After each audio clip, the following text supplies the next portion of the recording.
So you're a newly formed security guard company, and you need general liability coverage, either to get licensed by the state or to show proof of coverage to a new client. We can get it done for you. That's not a problem. But what we need to do is gather as much information to get it properly underwritten. One of the key items we need from you is going to be a supplemental application. Now, the supplemental application that we require is pretty thorough and extensive. And a lot of new carrier or new insurers get tripped up in completing it properly for us or completing it at all. So what I want to do is I want to walk you through exactly what we're looking for, how to complete it, and hopefully answer a lot of the questions that you may have. Because to tell you the truth, it's going to require about 10 to 15 minutes of your time just to invest in it, to answer it as thoroughly as possible so we can go back to our underwriter and get you the best possible quote. Now, that being said, even if you do not currently have any contracts, you're getting licensed by the state, you're not even allowed to solicit for business, you're still going to have to give us an idea of your business plan and what type of contracts and exposure you're going to have once you are licensed and insured and start going out there and getting those contracts. So I know that's pretty much the hang up for a lot of new businesses is like, look, Craig, I don't have any current contracts. I don't even know how to estimate, look into that crystal ball and give you the information you need. So what I want to do is answer those questions for you. So let's walk through a little bit of this together, and I'll answer it with my personal information just to give you an idea of how to complete it and what these questions, how to best answer these questions. So the first one is going to be the company name. And so this isn't, your company name might not even be approved yet, but just go ahead and put down what you think it's going to be. Obviously, then the physical address, not the P.O. box. I need a full physical address of where all correspondence from us and the insurance carrier is going to go. So I'll just make up IBC, Los Angeles.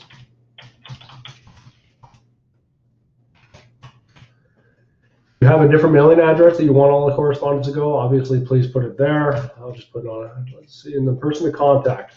That's going to be the main person that me and the insurance carrier is going to contact for endorsements, policy adjustments, and audits.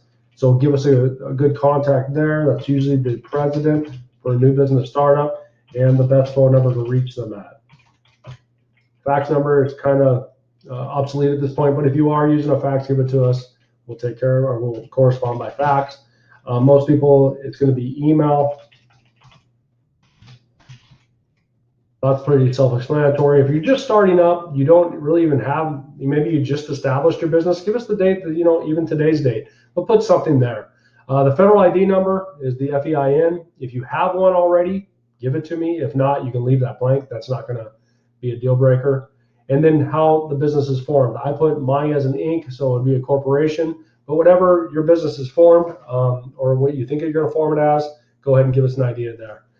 Here, the principal's name, and then what we're looking for is experience, either within law enforcement or security. Give you an example. Let's say 12 years in law enforcement, and 5 years in security industry. But give us some idea of what you're doing. Obviously, I'm just as an example. And then the operations. Need a percentage of breakdown of what your operations are going to be. If it's 100% security and patrol, no other exposures as far as investigations, process serving, or consulting. But if you are going to have those other exposures, obviously let me know what the percentage breakdown is going to be. Do you own another business? Typically it's no, but if it is yes, give me the name of the business and if it's insured through a different insurance policy. Do you operate in other states? No, but if it is yes, let me know what the states are. General liability policies are not going to be constricted by the state borders, but we just still need to know what other states you'll be operating in besides your primary state. You're new in business and we're asking you for your client list. Most people don't have this. So the most common answer I see or should see is none yet, in process of obtaining license from the state. So you don't have to put anything there. Now, if you do have a contract, obviously give us the name of the contract and what you're going to be doing there. You have a standard contract you use with clients. If yes, please attach a copy of it. If no, then you can obviously put no. Do you subcontract work? If you do subcontract work, give us what the annual cost is going to be. What is your incident reporting form? An example of what I see, written report, and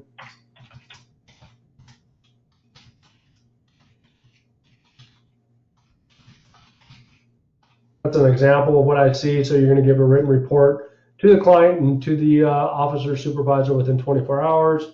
Let's say you keep your record 7 years.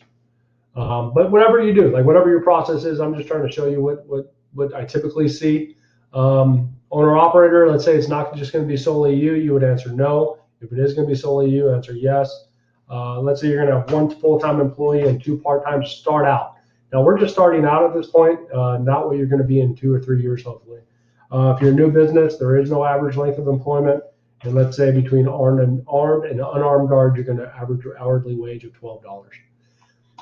Question 20, hopefully you do have a pre-employment screening procedures, such as criminal backgrounds, fingerprint, personal references, whatever it may be, please check it off.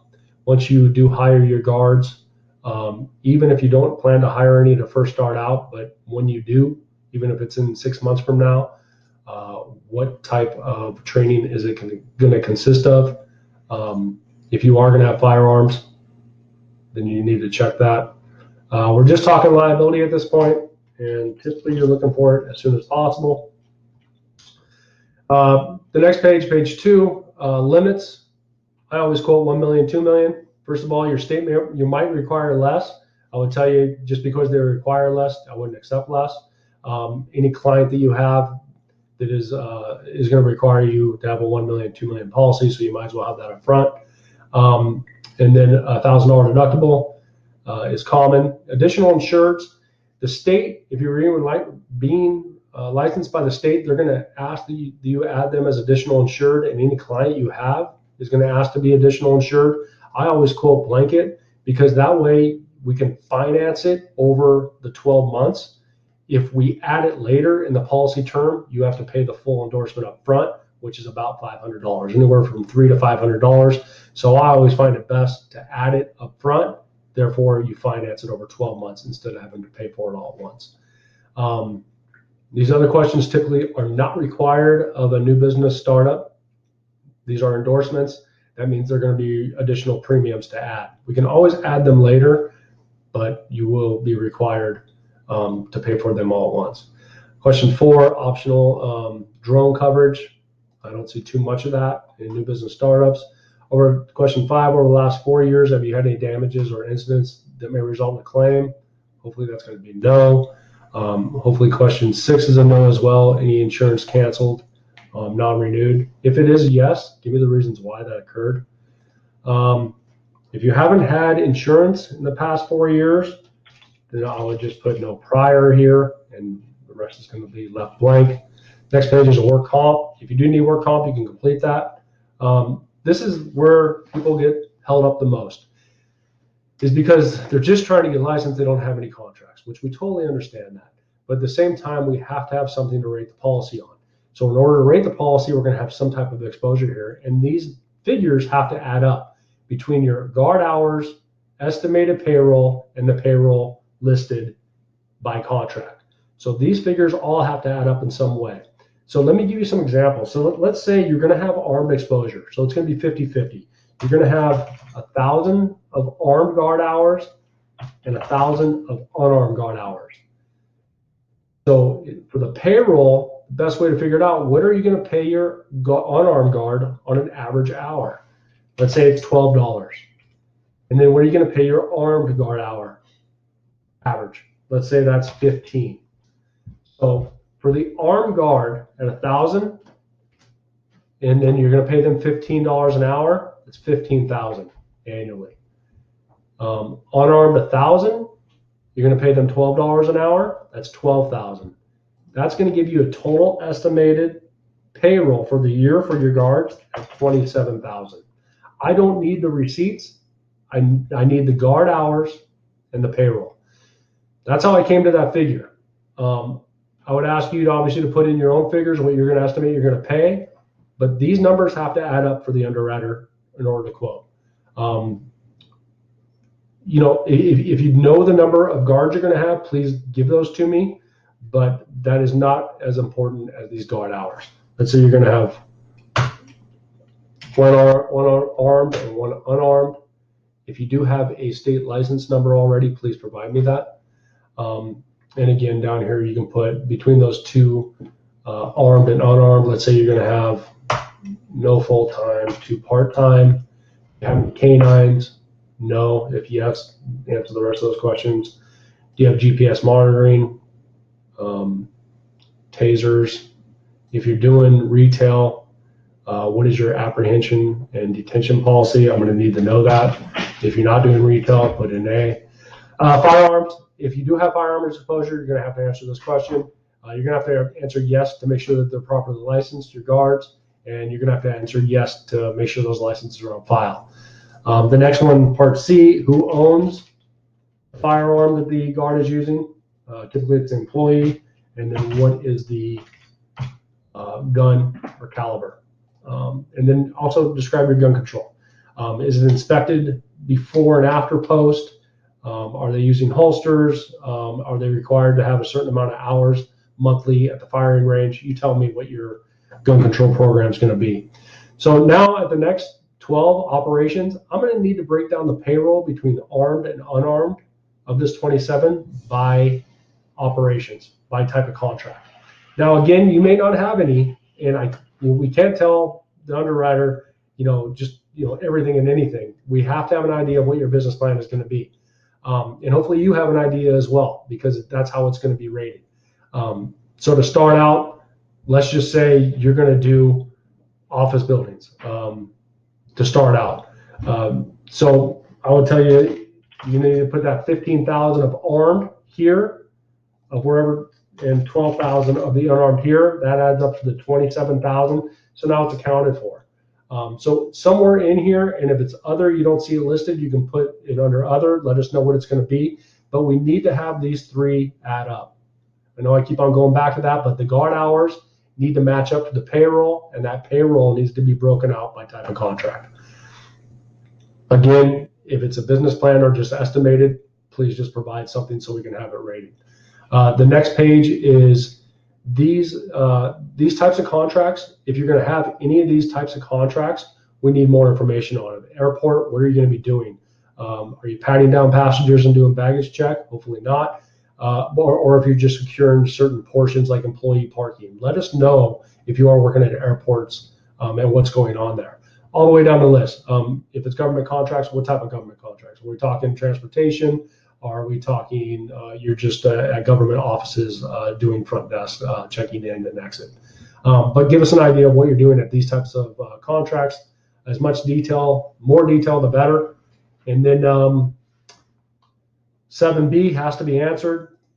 And tell you the truth, government housing, Section 8, if you're new in business, it's going to be very difficult, if not too impossible, to get you insured. So hopefully that's a no. And then student housing, same. Hopefully that's a no. If it is a yes, please advise me, and we'll have to find a more in-depth policy. If you're doing any underwriting, if you're doing any investigation and alarm, give me that exposure here.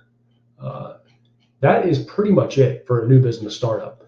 Of course, if you have some special circumstances, give us a call, let us know, talk to us. But that's typically what we see. Obviously, this page 9, sign it, date it, and get it back to us, along with the signed application that's completed as thoroughly as possible. If you have a resume, great, forward that on to us. It's usually going to help us, with the submission, so the underwriter sees you have experience and background either in law enforcement or security. So if we have this application along with your resume, that's going to give us the information we need in order to start the process and get you the best possible quote. You have any additional questions for me, always feel free. You can email me at cmount, M-O-U-N-T, at guardproins.com. That's cmount at guardproins.com. Hope you found this information helpful, and look forward to hearing from you. Thanks.